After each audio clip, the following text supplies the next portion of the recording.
Assalamualaikum warahmatullahi wabarakatuh. Halo semuanya teman-teman, selamat siang, selamat datang kembali di channel kesayangan kita, channel Ilo Entry, dan masih bersama saya Ilo.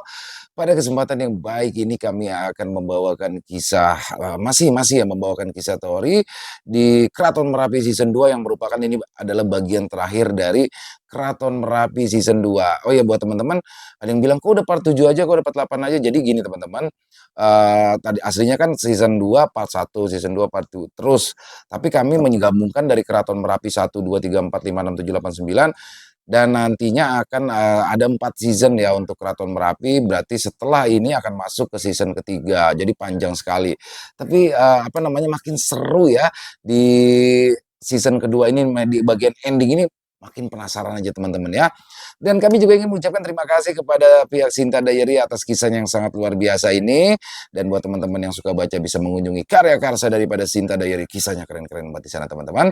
Dan sebelum kita masuk ke dalam kisahnya, buat teman-teman mungkin yang baru bergabung, kami ucapkan selamat bergabung, bisa diklik dulu tombol subscribe-nya. Jangan lupa lonceng notifikasinya dinyalakan agar teman-teman selalu mendapatkan notifikasi dari konten-konten yang akan kami upload di setiap harinya.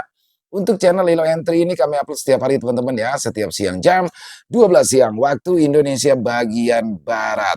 Dan gak pakai berlama-lama lagi nih. Siapin aja kopinya, siapin cemilanya, ambil posisi terbaik, langsung saja. Dari halaman belakang rumah Bang Ilo kita menuju ke Keraton Merapi.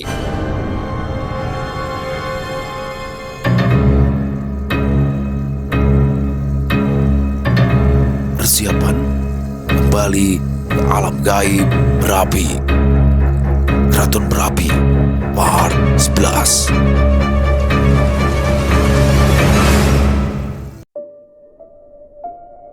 Kembali di mana pertarungan terjadi antara pangeran ketiga Arkan dan pangeran pertama Argus. Pertarungan masih berlangsung. Argus sebenarnya tidak ingin perang itu terjadi, tetapi dia tidak memiliki kuasa untuk menghentikan semua itu. Saat pertarungan berlangsung, dari arah berlawanan pasukan besar muncul. Itu adalah pasukan dari Kerajaan Asoka. Kini Kerajaan Asoka akan ikut bergabung dalam pertarungan. Keadaan semakin memanas dan ini akan menjadi perang penentuan. Krepa, pangeran ke-10 Asoka, membawa hampir seluruh prajurit dan dukungannya untuk menyerang. Tujuan Krepa bukan untuk merebut posisi putra mahkota, tetapi dia ingin membuat pelajaran kepada Arkan. Dewi Agni, Shyana, dan Lunar juga ikut menyertainya. Itu adalah pasukan kakak ketiga. Sepertinya sedang bentrok dengan kakak pertama, ucap Lunar. Ini kesempatanmu Krepa. Kau ingin membantu pangeran pertama atau ketiga? Jika kau terlalu lama mengambil keputusan, mereka akan bekerja sama untuk menghancurkanmu, ucap Rio. Sah, mana mungkin aku membantu si brengsek itu. Sudah kuputuskan, kita ambil kesempatan ini untuk mendesak mereka, kata Krepa. Prajurit disiapkan. Rio berinisiatif untuk memimpin serangan pertama. Sebagian pasukan mengikuti Rio. Mereka adalah pasukan yang sebelumnya mengikuti Rio menaklukkan markas Arkan dan Rodit. Pasukan ini tahu kemampuan Rio, jadi mereka cukup senang mengikutinya. Pangeran ketiga, ada musuh yang datang dari belakang pasukan kita, ucap salah satu jenderalnya. Ini buruk. Mereka ingin mengapit kita, ucap pangeran ke-60. Arkan nampak tenang saja. Meskipun situasinya tidak menguntungkan baginya, dia sangat percaya diri bisa mengatasi masalah yang sedang terjadi. Dari depan dan belakang, pasukan Arkan telah terimpit. Bagian belakangnya mulai terkikis karena Rio sendiri yang memimpin serangan, sedangkan di bagian depan tidak ada perubahan karena pangeran pertama tidak sungguh-sungguh menyerang. Jedung! Palu raksasa menghantam pasukan Rio. Gelombang kejutnya bagaikan nuklir yang menyapu prajurit di sekitarnya. Untungnya Rio sempat untuk menghindar, tapi sayang, hampir seluruh prajurit yang dibawa Rio musnah. Itu adalah senjata Panglima Besar. Bagaimana bisa Panglima Besar ikut campur dalam pertarungan ini?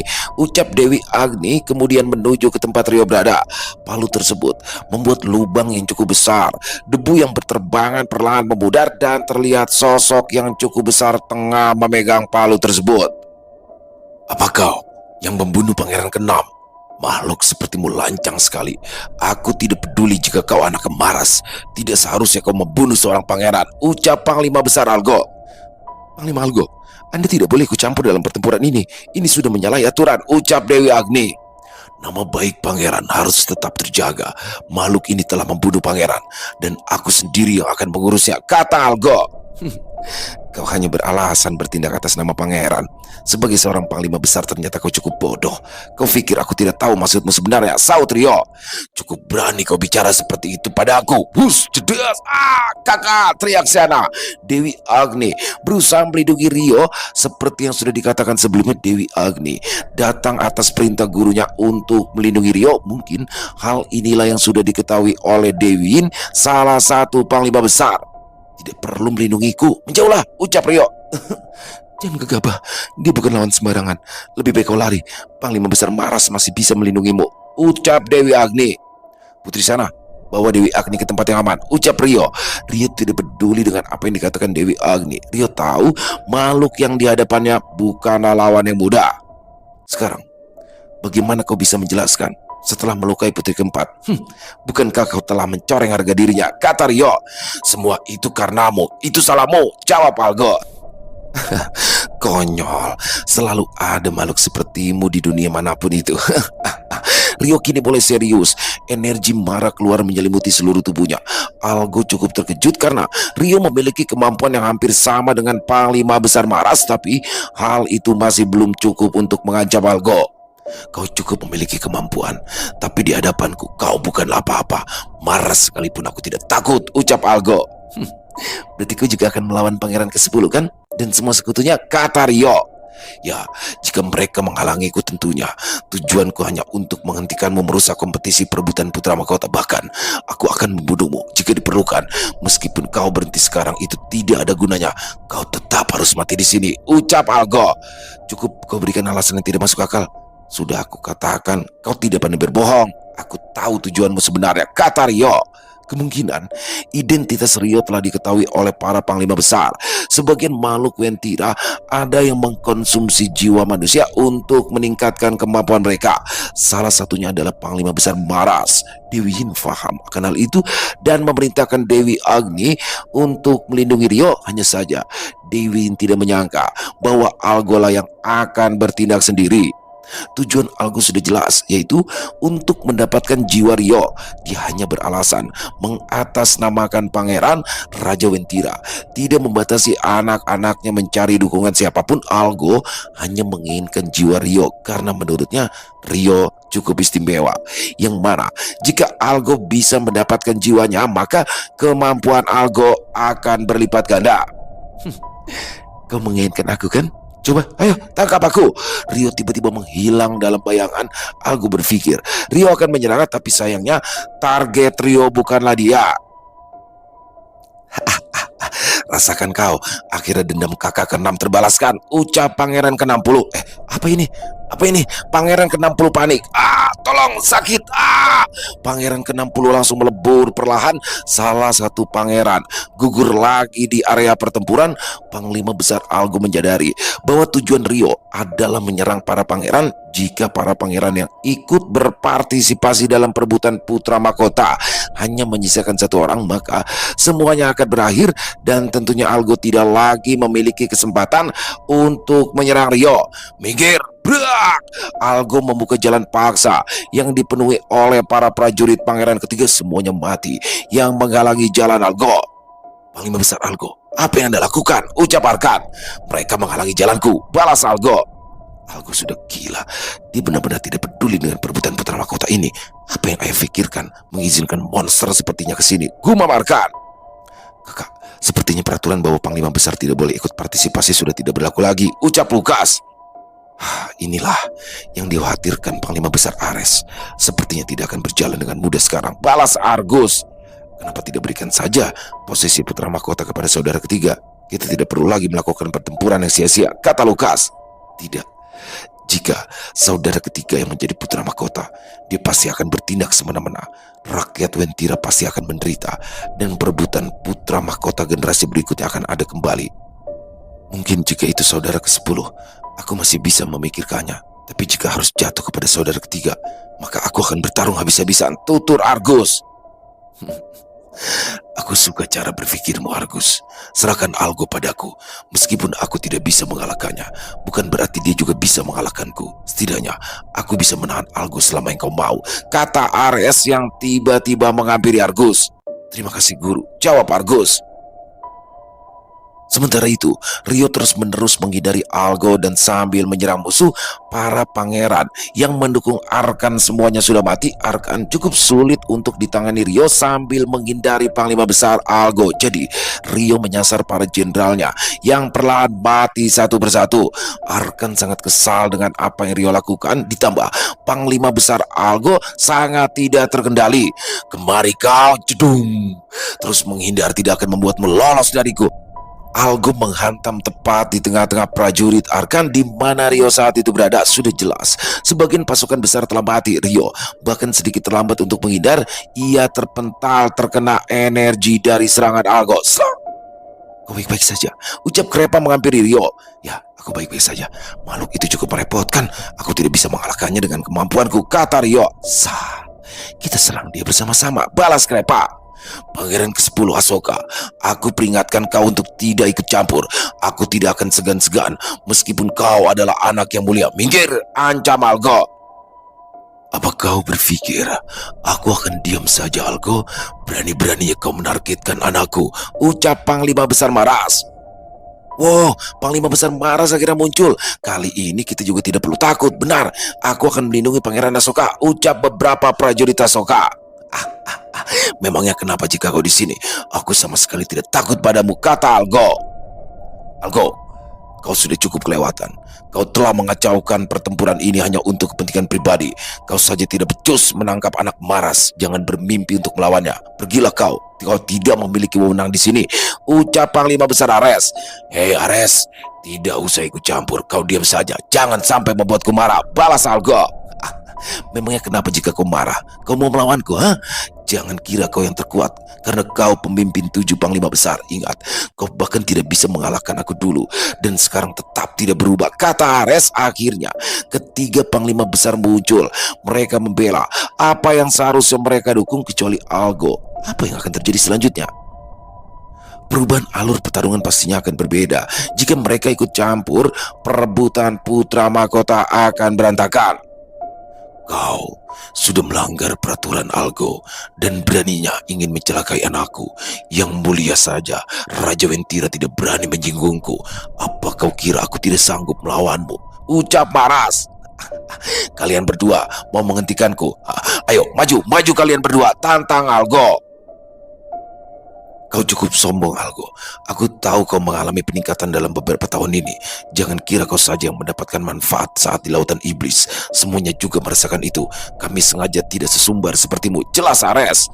Lautan iblis, atau yang dikenal sebagai lokasi di segitiga Bermuda. Oh, mereka juga mendapatkan manfaat di sana. Tapi kenapa hanya aku saja yang haus akan jiwa manusia? Apa Ares hanya membual? Sepertinya iya, gumam Algo. Aku tahu kau membual, Ares. Cukup, jangan menghalangiku. Jika tidak, aku akan benar-benar melawanmu, ancam Algo. Membual?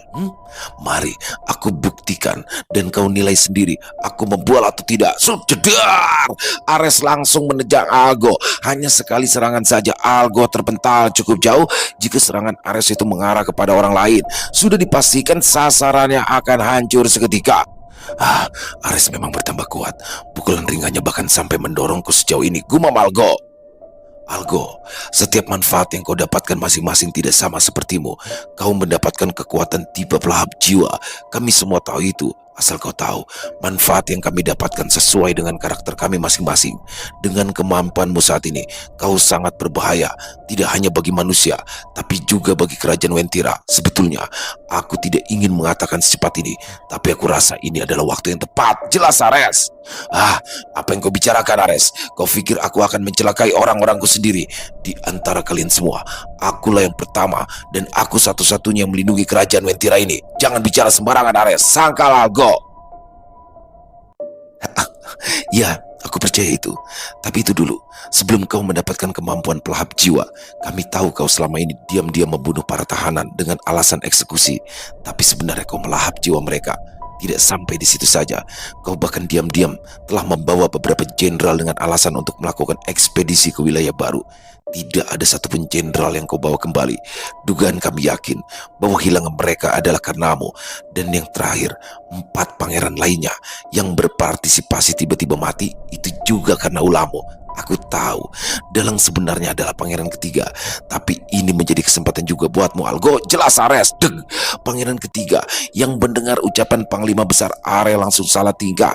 Memang tidak dipermasalahkan oleh Raja Wentira, tetapi banyak mendengar bahwa pangeran ketiga seperti itu akan membuatnya kehilangan banyak dukungan di masa depan. Selain itu, para pangeran lainnya akan gan untuk dekat dengannya. Oh, sungguh tidak bisa dipercaya. Aku tahu kematian keempat saudara kita sebelumnya pasti adalah ulah saudara ketiga. Tapi aku tidak menyangka bahwa Panglima Besar Algo ikut andil dalam hal itu, ucap Lukas.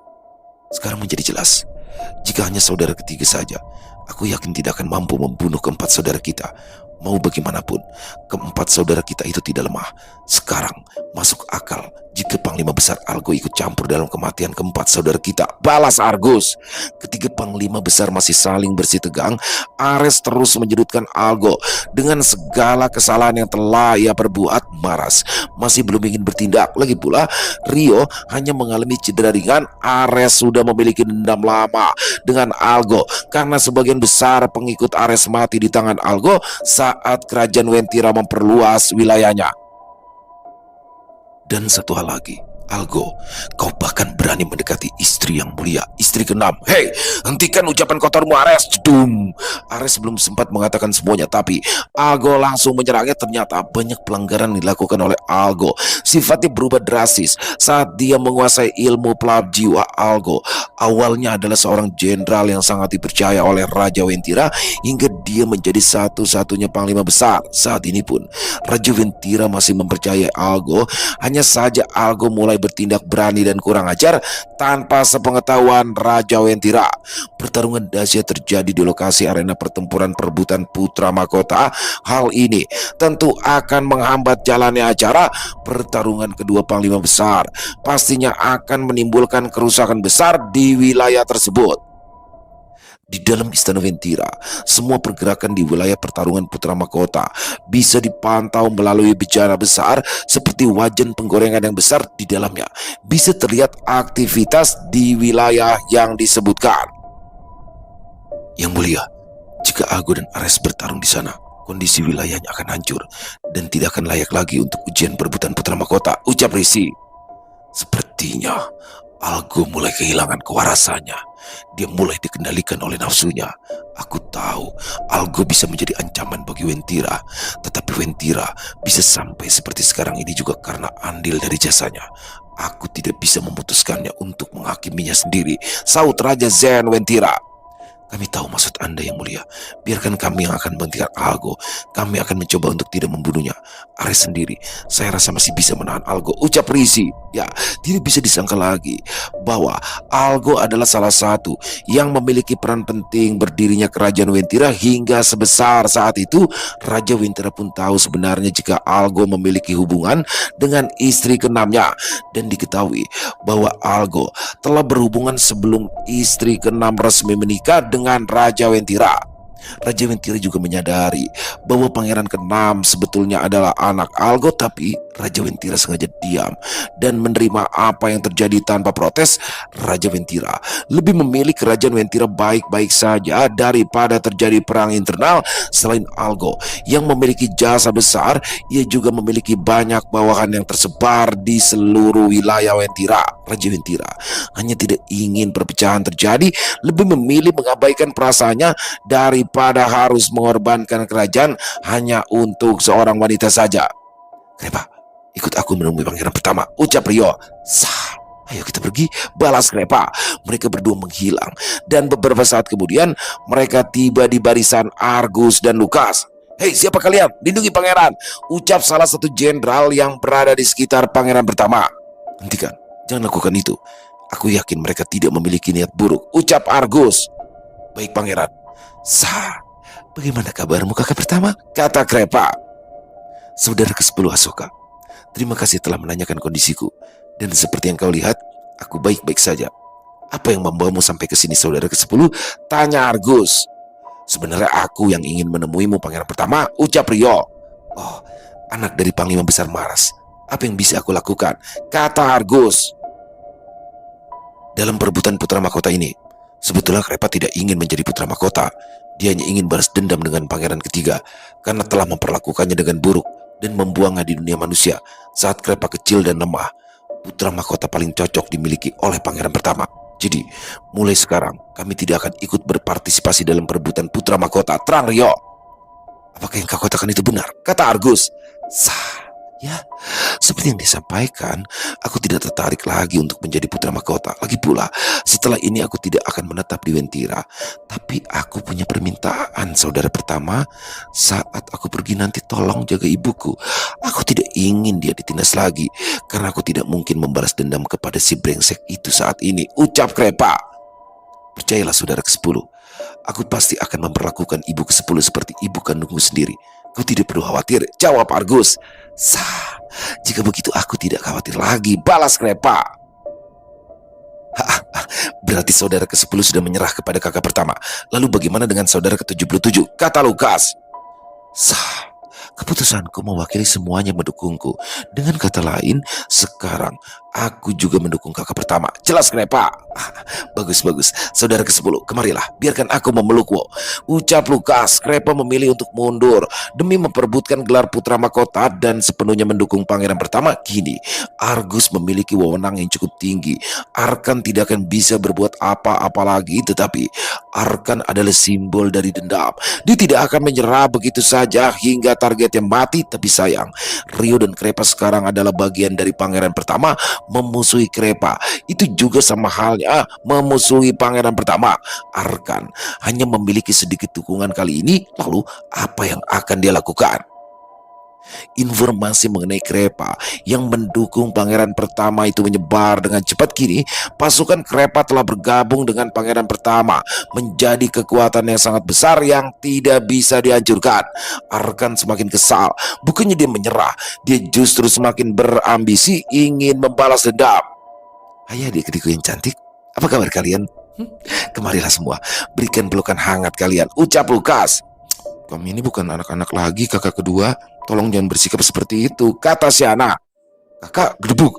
Lunar berlari menghampiri Lukas dan memeluknya. Anak itu tidak pernah berubah, dia masih saja kekanakan, ucap Siana. Bilang saja kau iri dengan Lunar. Kau adalah simbol keindahan dan mewakili kecantikan di Wentira. Tentunya kau tidak boleh bersikap kekanak-kanakan, ucap Dewi Agni. Apa yang kakak katakan? Aku tidak peduli dengan itu semua, saut Siana. Sungguh, hal yang jarang sekali terjadi. Saudari keempat bahkan mendukung saudari ke-10. Seandainya saudara ke-10 tidak berniat untuk menyerah, mungkin aku akan kalah, kata Argus. Kakak pertama selalu saja pandai membuatku senang. Aku mendukung saudara ke-10 karena ada alasan, jadi tidak perlu dibesar-besarkan, jawab Dewi Agni. Semua saudara yang berada di sini juga memiliki alasan. Tapi aku senang saudari keempat ada di sini, ucap Argus. Apa kau mencoba merayuku, kakak pertama? Ucap Dewi Agni genit. Tidak, aku tidak berani. Dewi Jin bisa menghajarku sampai mati. Tidak ada yang mendapat dukungan panglima besar sedekat itu kecuali kau, saudari keempat, balas Argus. Begitulah, guru bahkan sudah seperti orang tua kandungku, kata Dewi Agni. Saudara ketiga, aku sarankan kau menyerah. Sekuat apapun, kau tidak akan bisa mengalahkan kami. Buang jauh-jauh egomu itu, saudara ketiga, ucap Lukas. Lukas, jangan menasihatiku. Kau pikir aku takut dengan kalian? Memangnya kenapa kalau kalian bersekutu? Balas Arkan. Kakak ketiga memang keras kepala. Dendamnya sangat besar. Mungkin lebih berharga dendam daripada nyawanya, ucap Asla pangeran ke-77. Sah, baguslah. Jika dia tidak mau menyerah, saut Krepa. Pangeran ketiga, kita tidak akan menang jika melawan pangeran pertama. Lebih baik kita menyerah, pangeran, ucap salah satu jenderal. Tiba-tiba saja jenderal yang baru bicara itu mati. Aku menyesal jadi bagian darinya. Sama, kita harus apa sekarang? Maju mati, mundur juga mati. Ya, jika memang harus mati, lebih baik kita melawan. Aku punya rencana, ucap beberapa jenderal di bawah Arkan. Kau adalah satu-satunya saudaraku sekarang. Pimpinlah pasukan dan serang mereka, perintah Arkan. Tapi aku tidak pandai bertarung. Aku mau pulang saja, katanya. Serat! Apa yang kau lakukan? Tidak, aku mau cas! Pengecut busuk. Siapa lagi yang ingin kabur? Ucap Arkan. Hening.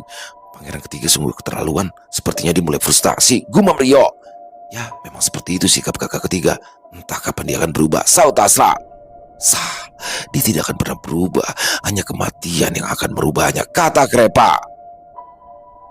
Tidak ada yang protes dengan keputusan Arkan. Semuanya takut untuk memberikan suara. Seluruh prajurit yang mengalami tekanan, mereka sudah yakin akan mati hari itu, mau seperti apapun keputusannya. Sekarang, para jenderal, dengarkan aku. Pimpin prajurit kalian untuk segera menyerang. Perintah Arkan. Baik, jawab mereka lesu. Mungkin ada ribuan pasukan atau lebih saat itu. Semuanya mulai bergerak dan menyerang, tetapi bukan menyerang musuh, melainkan menyerang dirinya sendiri. Hei, apa yang kau lakukan, prajurit bodoh? Ucap Arkan sambil menghindari serangan dan membalas. Lebih baik kita mati bersama. Selama kau hidup, anak cucuku akan mengalami nasib yang sama sepertiku, ucap salah satu jenderal. Pemandangan yang sangat langka terjadi. Pasukan Arkan justru menyerang Arkan sendiri. Arkan memang kuat. 1000 pasukan tidak akan mampu mengalahkannya, tapi 1000 prajurit adalah jumlah yang cukup banyak untuk dilawan seorang diri. Sekuat apapun Arkan, ia juga memiliki batas. Setelah beberapa lama berlalu, tumpukan prajurit tergeletak, semuanya mati tanpa sisa. Arkan masih hidup, tapi dengan kondisi yang sangat mengenaskan. Sah, kau cukup mengenaskan sekarang, saudara ketiga. Ucap Krepa. Aku tidak berharap bertemu denganmu saat ini, pecundang, balas Arkan. Oh, benarkah? Sekarang siapa yang pecundang? Dari awal kau sudah kalah denganku. Coba lihat, saudari Shana selalu memberikan perhatian padaku, tapi tidak denganmu. Sekarang saudari Lunar dan juga Dewi Agni ada untuk mendukungku. Lihat, siapa yang pecundang sekarang? Bahkan pendukungmu sendiri ingin kau mati, ucap Krepa. Arkan, salah satu pangeran terkuat, pangeran ketiga, gugur dalam keadaan dendam yang sangat besar. Seperti halnya dengan istri keenam, istri ketiga juga memilih untuk bunuh diri. Dengan kematian pangeran ketiga, maka perebutan putra mahkota telah selesai. Gelar putra mahkota jatuh kepada Argus, sang pangeran pertama. Aku Argus. Aku adalah pemenang perebutan putra mahkota, teriak Argus. Wah! Algo dan Ares berhenti bertarung kala mendengar pengakuan Argus. Kini tidak ada lagi alasan untuk Algo untuk mencelakai Rio. Bagus, kau tidak mengecewakan aku, pangeran pertama, gumam Ares. Sekarang kau tidak memiliki alasan lagi untuk mencelakai anakku. Jika kau berani bertindak lagi, maka aku pastikan kau akan menerima nasib yang menyedihkan. Bahkan jika Yang Mulia melindungimu, aku tidak keberatan untuk menentukan Wentira. Ancam Maras yang kemudian menghilang. Pengakuan Maras bahkan membuat Ares sedikit gemetar. Mau bagaimanapun, Maras adalah salah satu panglima besar yang cukup misterius. Tidak diketahui kemampuan aslinya seperti apa.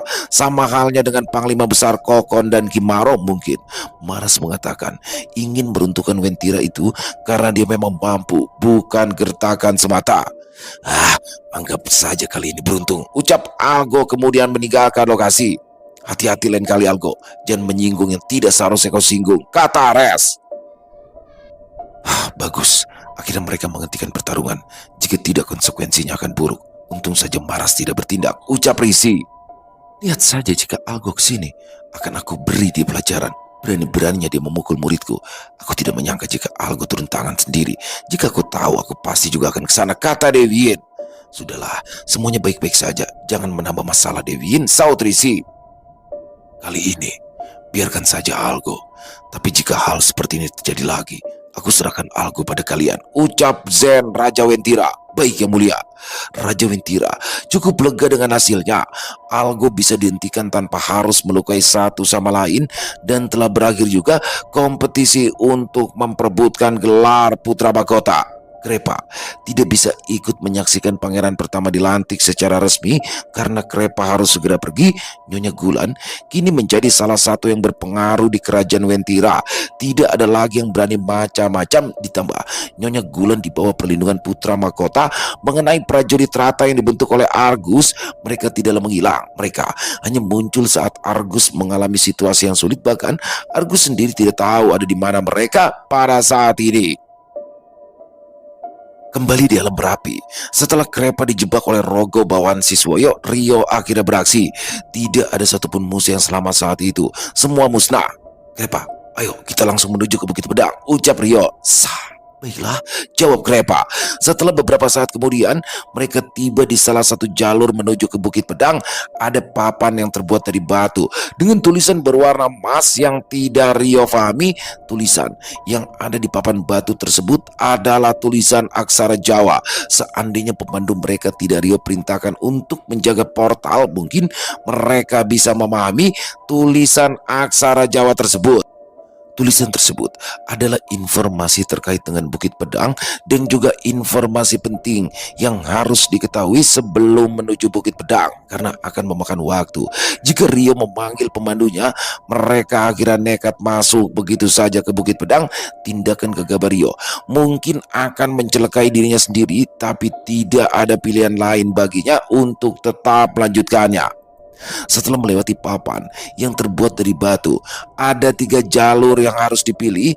Di papan juga tertulis keterangan mengenai ketiga jalur tersebut. Tapi sayangnya, Rio tidak bisa membaca aksara Jawa. Dia hanya bertindak berdasarkan nalurinya saja.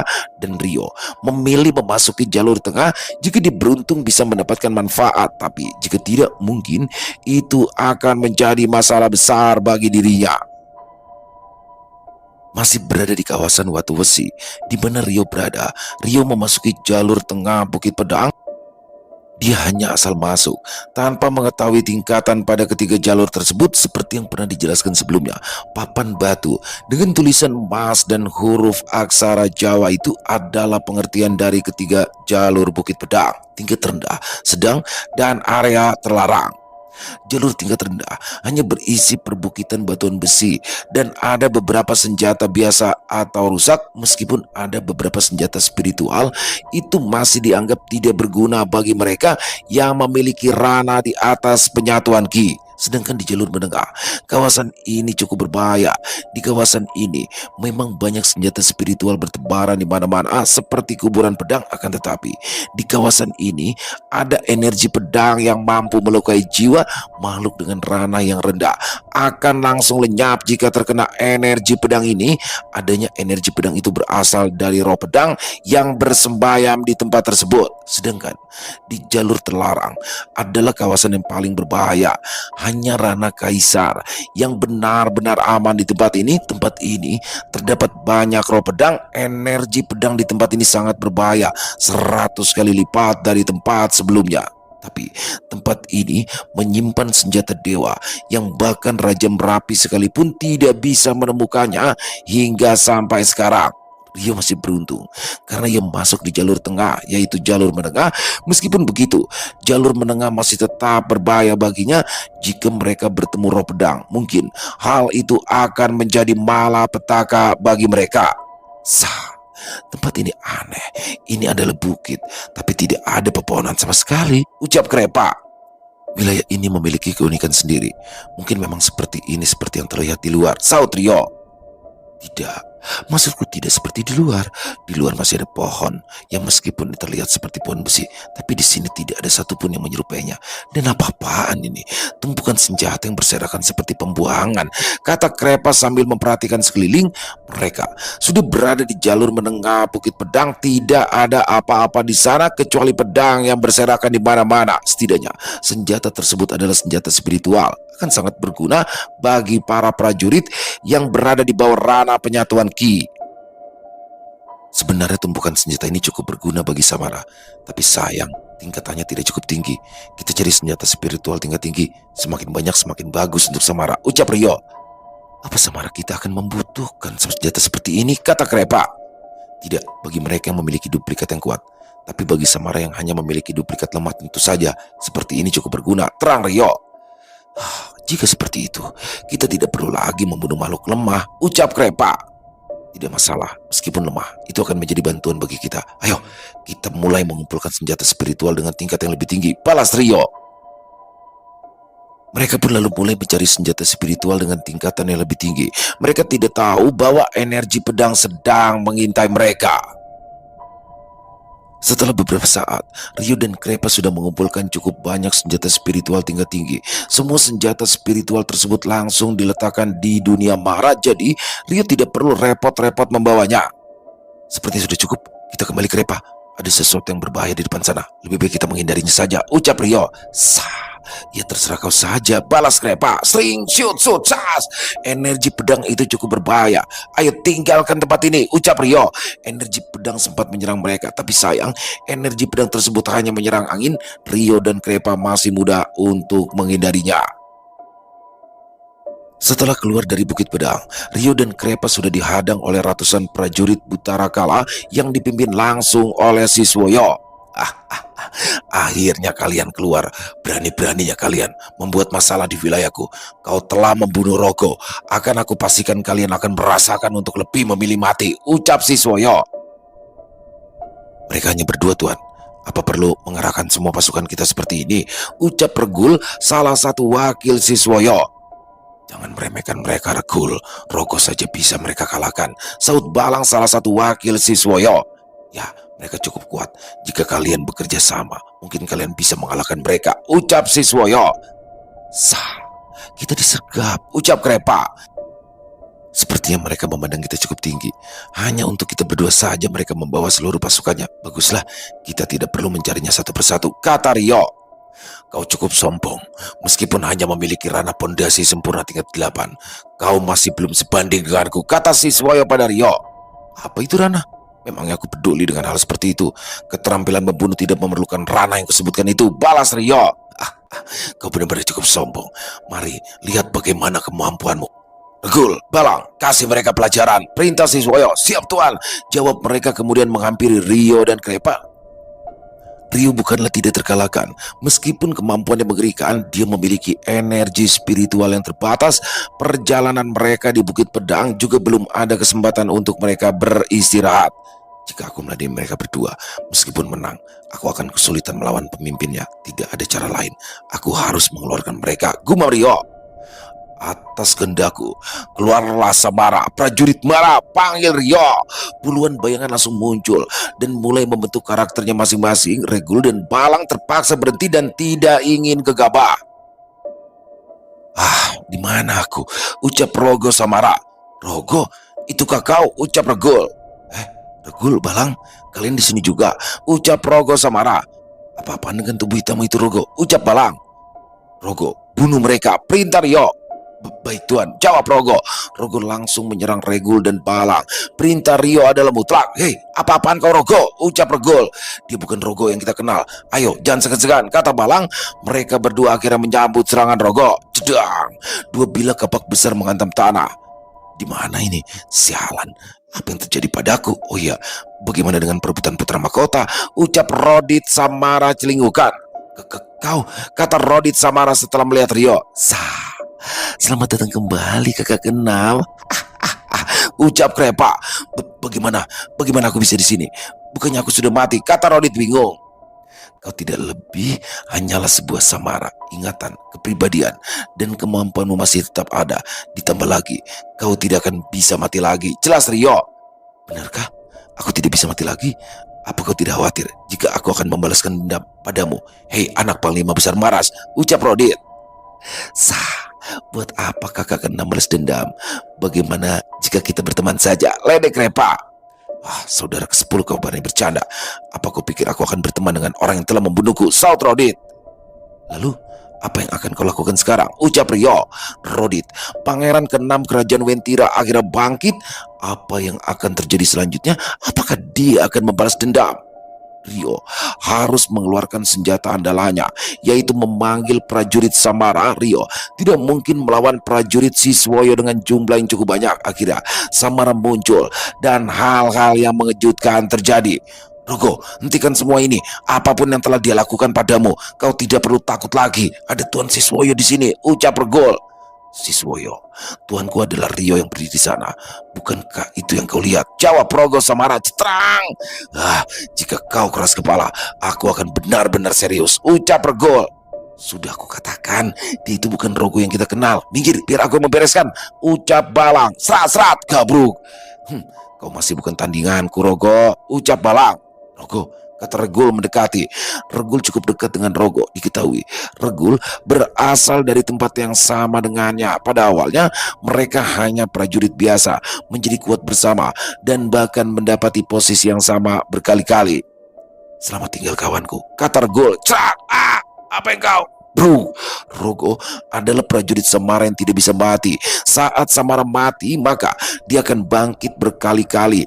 Tergantung seberapa banyak energi spiritual yang dimiliki Rio yang dikonsumsi untuk membangkitkan Samara. Regul, teriak Balang, kemudian melakukan serangan kepada Rogo. Stras! Ah, Regul, kau juga, ucap Balang dalam keadaan terluka yang cukup parah. Kita ketemu lagi, Regul. Bagaimana setelah menjadi bagian dari kami? Ucap Rogo. Aku bingung, tapi ini cukup menyenangkan. Bahkan aku terasa lebih kuat dari sebelumnya, kata Regul. Kalian, ucap Balang. Hei, Rogo, kenapa kita tidak bisa ajak Balang sekalian? Ucap Regul. Ini bagus, ayo kita lakukan, jawab Rogo. Tidak, kalian berdua. Ah! Tubuh Balang tercabik-cabik oleh mereka berdua. Rogo dan Regul menjadi semakin ganas ketika menjadi bagian dari Samara. Tidak lama kemudian, tubuh Samara Balang terbentuk. Akhirnya Balang ikut bergabung juga, ucap Rogo. Hei Balang, bagaimana menurutmu sekarang setelah menjadi bagian dari Samara? Tidak buruk bukan? Kata Regul. Ya, ini terasa sangat luar biasa, tapi plak-plak, Balang menampar mereka berdua. Hei, apa yang kau lakukan? Kenapa kau menampar kami? Kau kira apa yang kalian lakukan padaku? Hah? Sial, aku masih merasakan sakitnya hingga sekarang saat kalian mencabik-cabik jiwaku, kata Balang. Maaf, ucap Regul. Bagaimana jika kita juga ajak Tuan Siswoyo menjadi bagian dari Samara? Kata Rogo. Itu dia yang dari tadi aku pikirkan. Sudah lama aku ingin mencabik-cabik mukanya yang menjengkelkan. Mereka bertiga langsung menghampiri Siswoyo. Kemampuan Rio satu ini sangat mengerikan. Musuh yang terbunuh Samara atau dirinya akan menjadi bagian dari prajurit Samara. Tetapi kemampuan ini juga memiliki batas tertentu, tergantung seberapa besar energi spiritual yang dimiliki oleh Rio. Sementara itu Rodit masih tidak percaya jika dirinya telah dibangkitkan. Kini Rodit bahkan jauh lebih kuat setelah menjadi bagian dari Samara. Meskipun semua ingatan dan kemampuannya tidak hilang, kini dia tidak bisa akan bertindak seenaknya tanpa seizin Rio.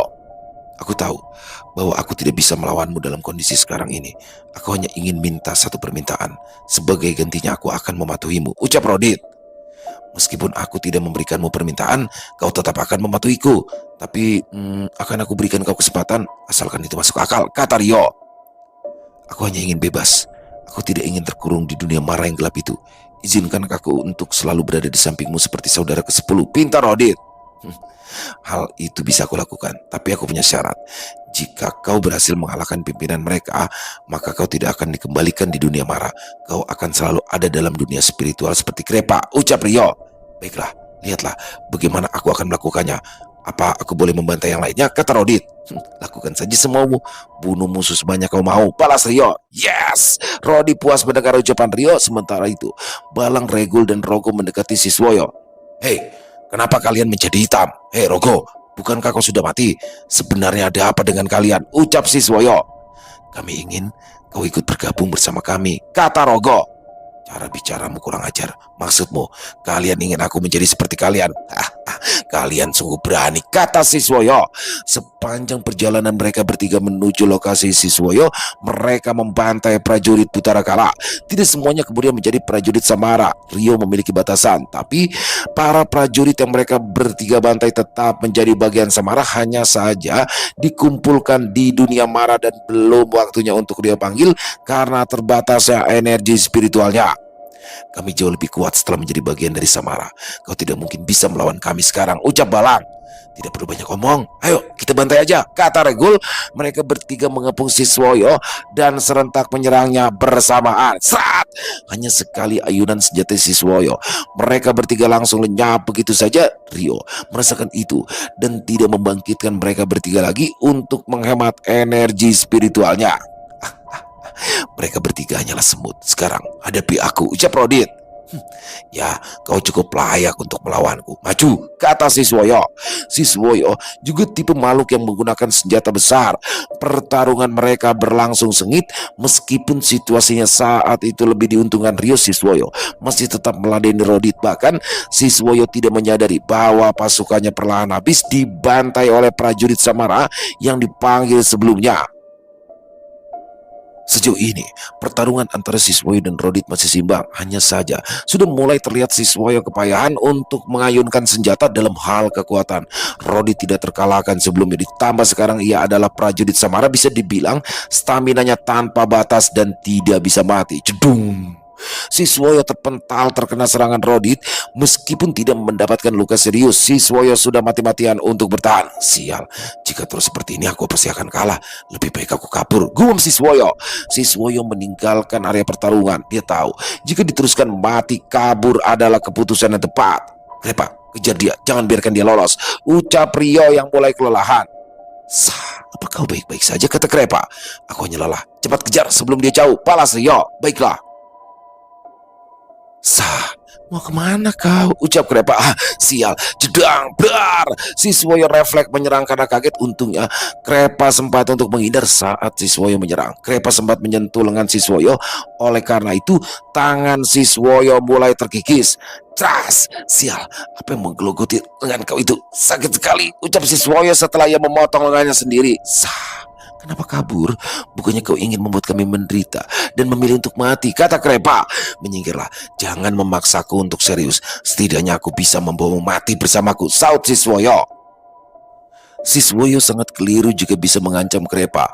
Julukan sebagai kejahatan mutlak bagi Krepa bukanlah sesuatu yang sederhana. Meskipun di kerajaan Ventira, Krepa memiliki julukan sebagai simbol kehidupan. Tapi setelah ia memiliki ilmu mara, Krepa menjadi simbol kejahatan mutlak. Karena setiap aksinya selalu membuat musuhnya menderita sebelum membunuhnya.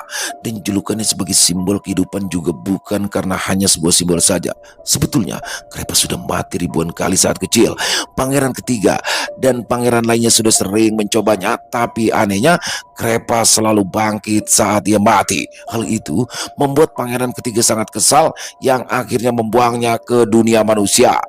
Sebetulnya tidak ada makhluk yang abadi, begitu juga dengan Krepa. Hanya saja Krepa memiliki jiwa unik yang hampir sama seperti Rio. Krepa mampu menyembunyikan jiwa aslinya di suatu tempat sehingga dia aman dari bahaya apapun. Siswoyo benar-benar tidak bicara omong kosong. Dia serius ingin mengakhiri hidupnya bersama dengan Krepa. Ancaman yang Siswoyo lakukan bukan sekedar ancaman belaka. Kau yang memaksaku melakukan ini, jedung. Siswoyo tiba-tiba membesar. Jiwanya menggelembung semakin besar dengan cepat dan buar. Ledakan yang sangat besar. Siswoyo benar-benar bunuh diri. Efek dari ledakan itu hingga mengguncang seluruh wilayah Watu Wesi. Diameter ledakannya hampir setengah wilayah Watu Wesi. Jika diukur kekuatan ledakannya setara dengan serangan seorang ahli di ranah sugesti. Tentu saja makhluk dengan ranah sugesti pasti akan terluka parah, bahkan langsung mati jika terkena ledakan tersebut. Lalu bagaimana dengan Krepa? Tentu saja dia hancur.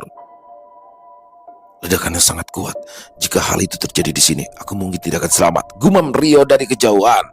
Sah, itu tadi sangat menyakitkan, ucap Krepa yang tiba-tiba muncul di samping Rio. Serangan seperti itu tidak akan membunuhmu. Ayo, segera bereskan tempat ini, kemudian kembali ke villa. Energi spiritualku hampir kering, ucap Rio.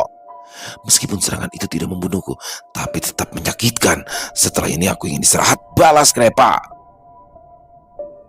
Setelah beberapa saat kemudian, semuanya telah beres. Tidak ada satupun makhluk yang ada di wilayah Watu Wesi. Semuanya menjadi korban keganasan makhluk mara. Meskipun Rodit tidak berhasil membunuh Siswoyo, Rio tetap menempatkannya dalam keadaan spiritualnya. Sama halnya seperti Krepa, Rodit bisa muncul kapan saja tanpa harus Rio panggil. Kemampuan Rodit cukup bisa diandalkan. Hal itu yang membuat Rio mempertimbangkannya untuk menjadikannya pengawal pribadi. Siswoyo, salah satu penguasa wilayah, telah gugur. Kini wilayah Watu Wesi telah diamankan. Rio langsung segera meninggalkan wilayah Watu Wesi dan segera kembali ke villa untuk memulihkan energi spiritual. Jika energi spiritual benar-benar kering, itu akan menjadi masalah besar bagi seorang spiritualis. Energi spiritual adalah nyawa kedua.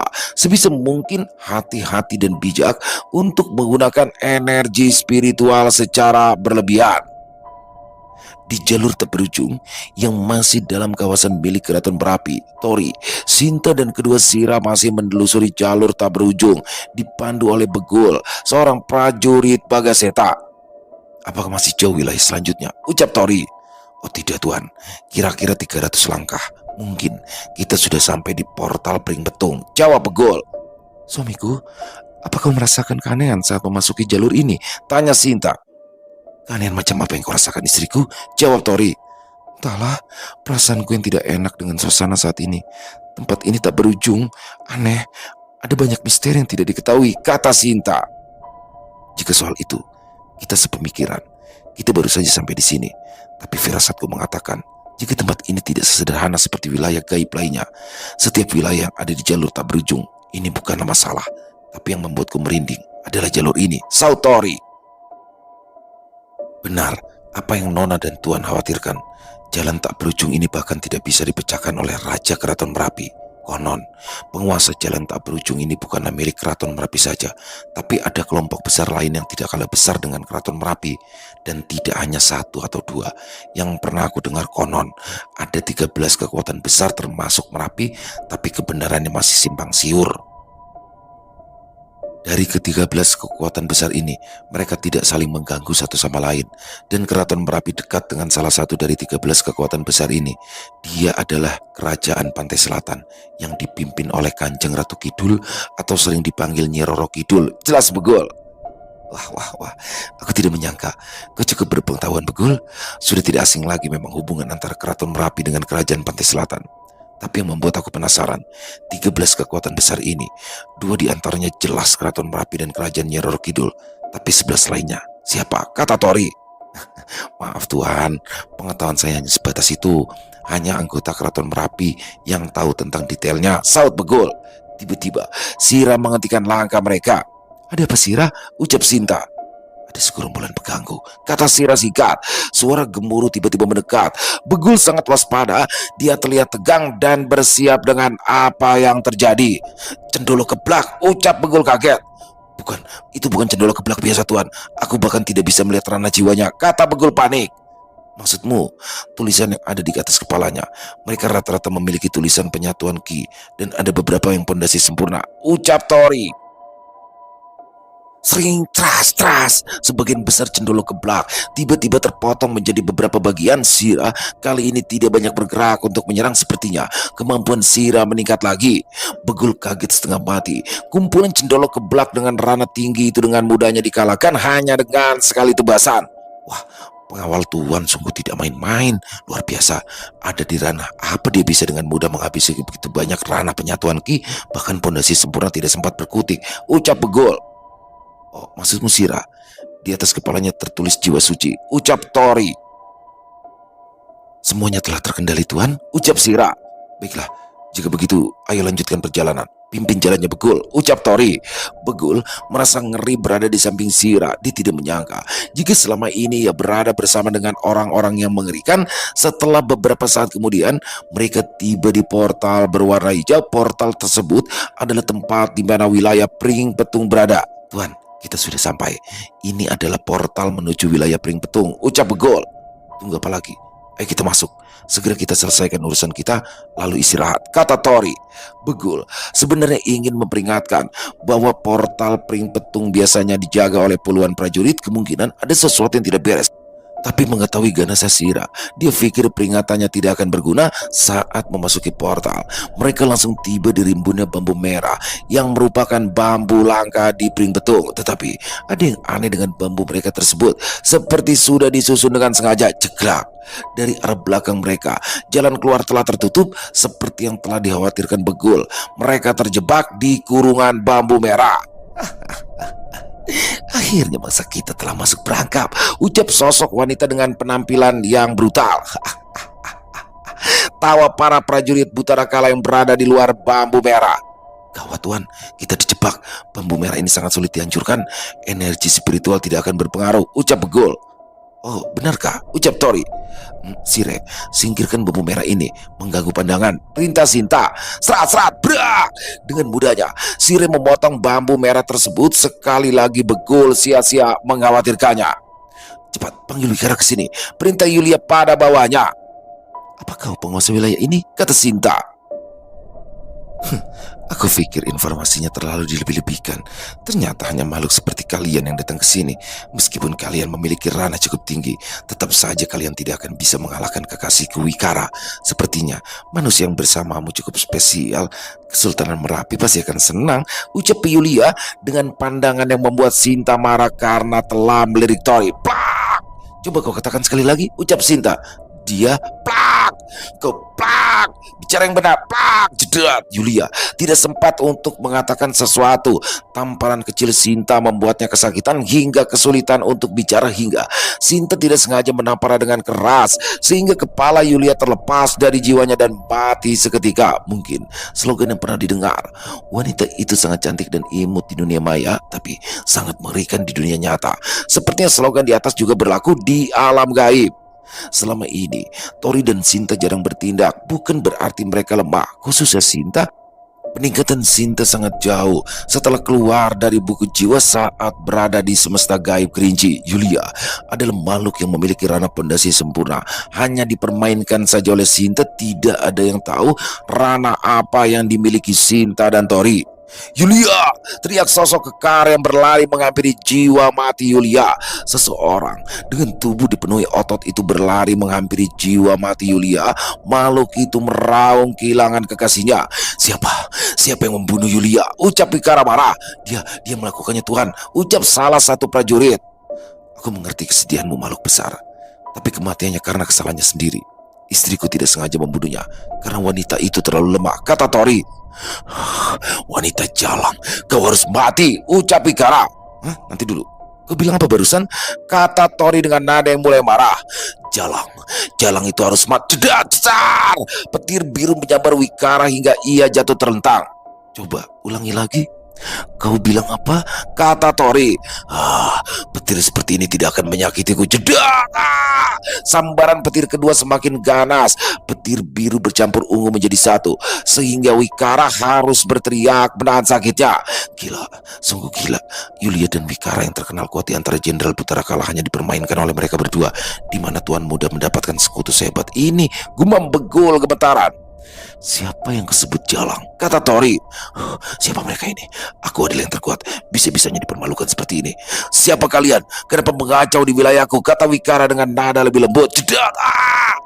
Aku tanya sekali lagi, siapa yang kesebut dengan jalang? Ucap Tori sekali lagi. Cukup. Kekasihku lah yang jalang. Dia sendiri yang menjadi masalah. Kau bohong, bukan itu yang kau ucapkan tadi, kata Tori. Jedak! Kali ini Wikara tidak selamat. Wikara yang berada di ranah jiwa baru tingkat 1 tidak berkutik menahan petir surgawi.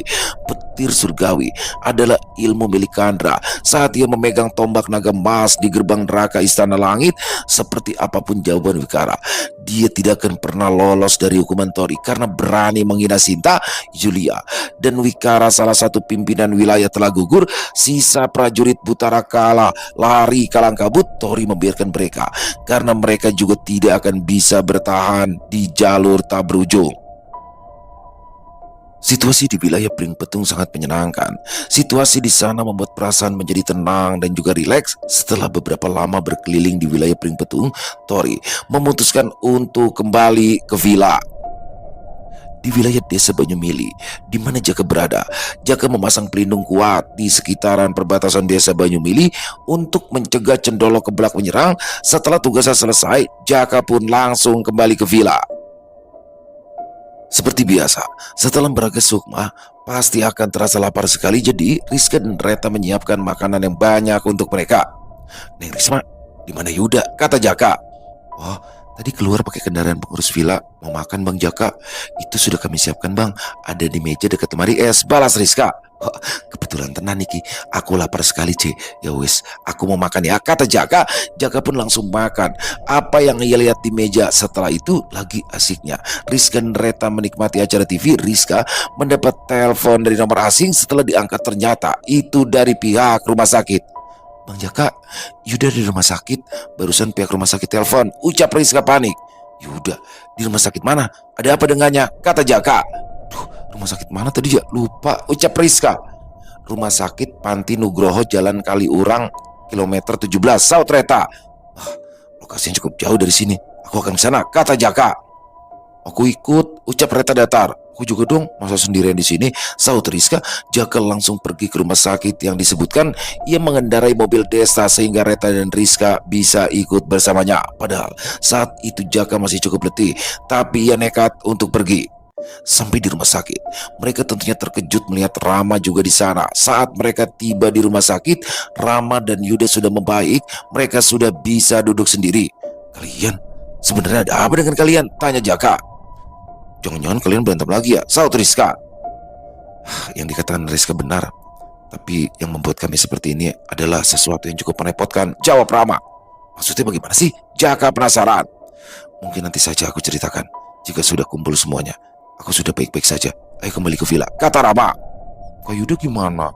Kalau masih belum sembuh benar ya di sini aja dulu, kata Rizka. Luka segini saja, tidak ada yang perlu dikhawatirkan, jawab Yuda. Benarkah siapa tadi yang hampir mati? Ucap Rama. Apa kau bilang kau sendiri juga hampir menjadi mayat hidup? Balas Yuda. Udah dong, kapan sih kalian berdua bisa akur? Potong Rizka. Dokter menyatakan bahwa mereka baik-baik saja. Sesuai yang mereka berdua katakan, mereka berdua hanya mengalami kelelahan yang ekstrim yang membuatnya pingsan. Akhirnya dokter mengizinkan mereka pulang. Malam itu, sudah tengah malam lebih, hampir mendekati subuh. Saat kembali di penginapan, semuanya juga sudah berkumpul. Pertama, Tori datang lebih dulu, disusul Diva dan Devi, kemudian Rio, dan yang terakhir Desta. Karena waktu itu semuanya dalam kondisi letih, mereka istirahat terlebih dulu hingga paginya. Rama mulai menceritakan apa yang sebenarnya terjadi pada mereka. Sekitar pukul 9 pagi, Rama menceritakan semua yang ia alami bersama Yuda. Begitu juga apa yang telah dilakukan oleh Tori, Rio, Diva, dan Devi. Begitu juga tentang penjelasan mengenai ranah yang banyak di antara mereka yang tidak tahu soal itu. Jadi semuanya sekarang saling bersangkutan dan memiliki musuh yang sama. Aku khawatir ini tidak akan mudah. Untuk Neng Rizka dan Reta, lebih baik jangan ikut terlibat deh, ucap Jaka. Tadinya aku tidak ingin melibatkan kalian, tapi sepertinya Rama dan Yuda sudah menjadi target pimpinan Butara Kala atau Buto. Hal ini memang tidak bisa diabaikan. Mungkin Buto masih bisa disingkirkan, tapi yang menjadi masalah adalah Kesultanan Merapi, saut Desta. Ya, aku cukup terkejut mendengarnya. Jika Kesultanan Merapilah penyebab kakek Desta Ki Wongso meninggal, ini tidak bisa dibiarkan. Ki Wongso sudah berjuang untuk membela umat manusia. Kini, mari kita teruskan perjuangan beliau. Apa yang kita miliki saat ini bukanlah untuk sekedar lebih terlihat keren. Kita harus memanfaatkan kemampuan yang kita miliki untuk digunakan dengan benar. Bukankah begitu Jaka? Ucap Tori. Aku setuju, jawab Jaka. Bagus, tapi masalahnya kita tidak memiliki banyak dukungan. Jika hanya kita saja, aku khawatir kita tidak akan bisa menyaingi pasukan Kesultanan Merapi, belum lagi dengan 7 pilar yang mendukungnya, saut Desta. Benar juga. Yang memiliki pasukan di antara kita adalah si Jin, pendamping Neng Rizka. Tapi memang jangan melibatkan Neng Rizka dalam ini. Jaka mungkin memiliki pasukan udara, tapi kita tidak bisa sembarangan dipanggil. Uta diperlukan hanya dalam situasi mendesak saja. Sedangkan prajurit dari desa Banyumili tidak bisa diandalkan, ucap Tori. Mungkin aku bisa bantu jika hanya perkara jumlah, saut Rio. Oh, apakah Krepa bisa memanggil prajurit? Kata Jaka. Bukan Krepa, tapi aku sendiri. Aku memiliki jiwa spesial yang disebut jiwa Mara. Aku bisa memanggil sebanyak apapun prajurit Samara yang aku inginkan. Samara tidak bisa mati selama aku memiliki energi spiritual yang cukup untuk menyuplai prajurit Samara. Terang Rio. Wih, hebat tenan Mas Rio. Jika begini ya kita bisa mengurangi banyak korban yang tidak diperlukan, ucap Desta. Mungkin kami juga bisa bantu jika hanya soal pasukan. Kamu sih dan kamu tuh juga punya pengikut, ucap Diva. Oke, itu akan menjadi bantuan yang dibutuhkan. Tapi jika tidak dalam keadaan terdesak ya kita tidak perlu memanggilnya. Sebisa mungkin kita menghindari korban di pihak kita. Mau bagaimanapun, jika kita memutuskan untuk melawan Kesultanan Merapi, ya sama saja kita mendeklarasikan perang, kata Desta. Tidak perlu khawatir, jika hanya membutuhkan bantuan. Aku dan Sinta juga memiliki pasukan sendiri. Jadi untuk berjaga-jaga, untuk menutupi jumlah, kita akan mengandalkan Mas Rio. Sautori. Siap, serahkan kepadaku Mas Tori, jawab Rio. Akhirnya mereka memutuskan untuk melawan Kesultanan Merapi. Meskipun mereka mundur sekalipun, Yuda dan Rama sudah diincar oleh pimpinan Butara Kalabuto. Di samping itu, Desta juga harus meneruskan perjuangan Ki Wongso. Dengan alasan seperti ini, sudah cukup bagi mereka untuk melakukan tindakan melawan Kesultanan Merapi. Tori, Desta, Jaka, Rama, Yuda, Rio, Diva, dan Devi akan berangkat untuk melawan. Mereka tidak tahu sekuat apa yang akan mereka hadapi. Mereka memang memiliki kemampuan, tapi sekuat apapun mereka, pastinya ada yang lebih kuat lagi. Mereka bertindak bukan karena diperintah, tapi demi keadilan, demi kesetiaan, demi solidaritas, dan demi harga diri manusia. Perjalanan menuju ke istana Keraton Merapi dimulai. Selesai. Wow, luar biasa bagaimana di episode kali ini akhirnya Argus ya berhasil rebut status putra mahkota karena memang Krepa sengaja mengalah. Di sini kan tujuannya Krepa itu untuk memberikan pelajaran kepada Arkan sang pangeran ketiga. Jadi memang dia tidak tertarik tuh untuk menjadi putra mahkota, dan memang secara ini yang paling yang paling berkompeten, yang paling bagus adalah pangeran pertama, yaitu Argus, Pangeran Argus, dan keren banget ya.